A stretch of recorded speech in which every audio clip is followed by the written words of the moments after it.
Welcome to Mr. Kritzinger's video lesson based on identifying and classifying triangles. You can basically classify triangles on two different criteria. The first criteria for the classification of triangles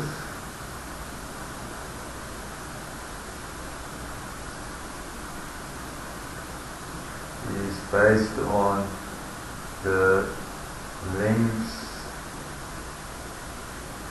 of the sides of the triangle.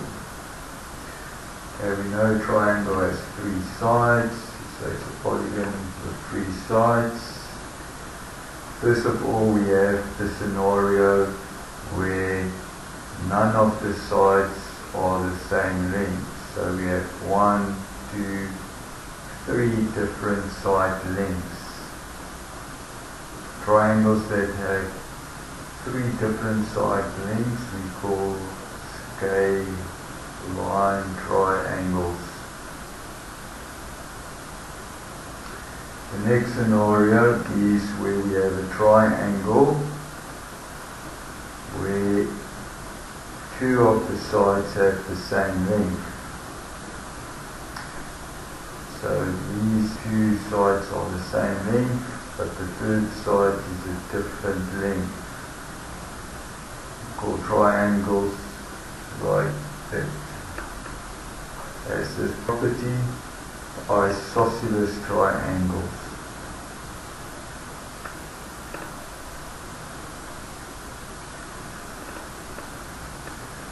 The final criteria, or the final property in terms of the criteria of side lengths of triangles,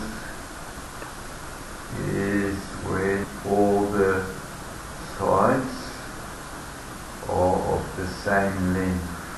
So we have 1, 2, 3 sides with the same length, called triangles such as these, equilateral triangles.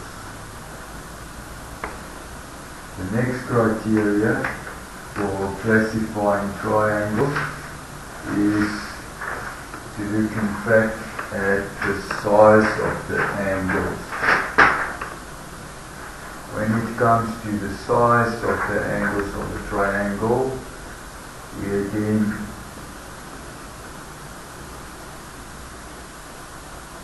have 3 different scenarios.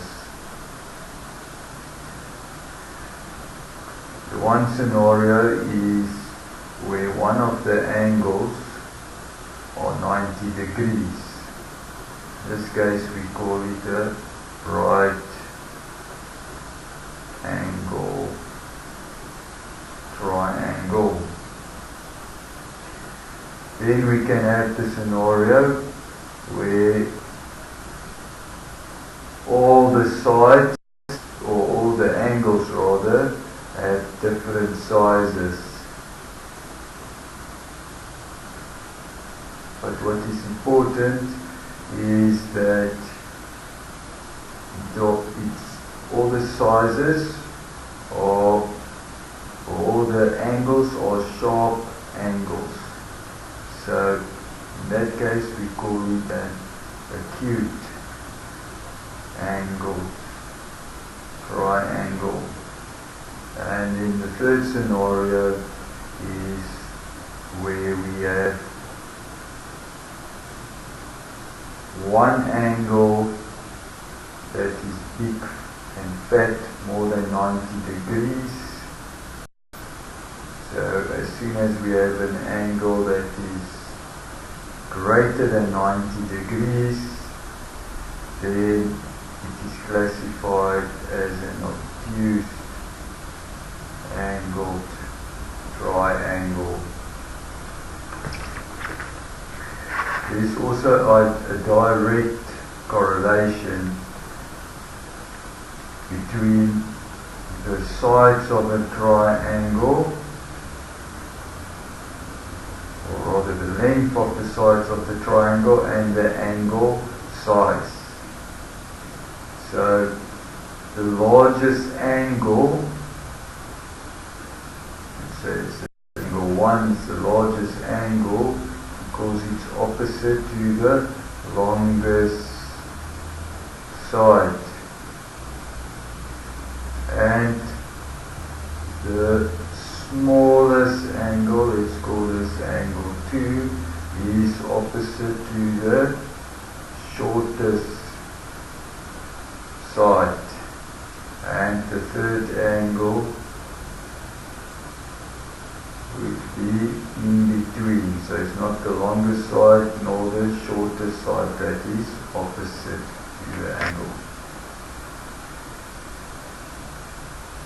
Remember to use the pause button and the rewind button. This is Mr. Kritzinger signing off. Goodbye.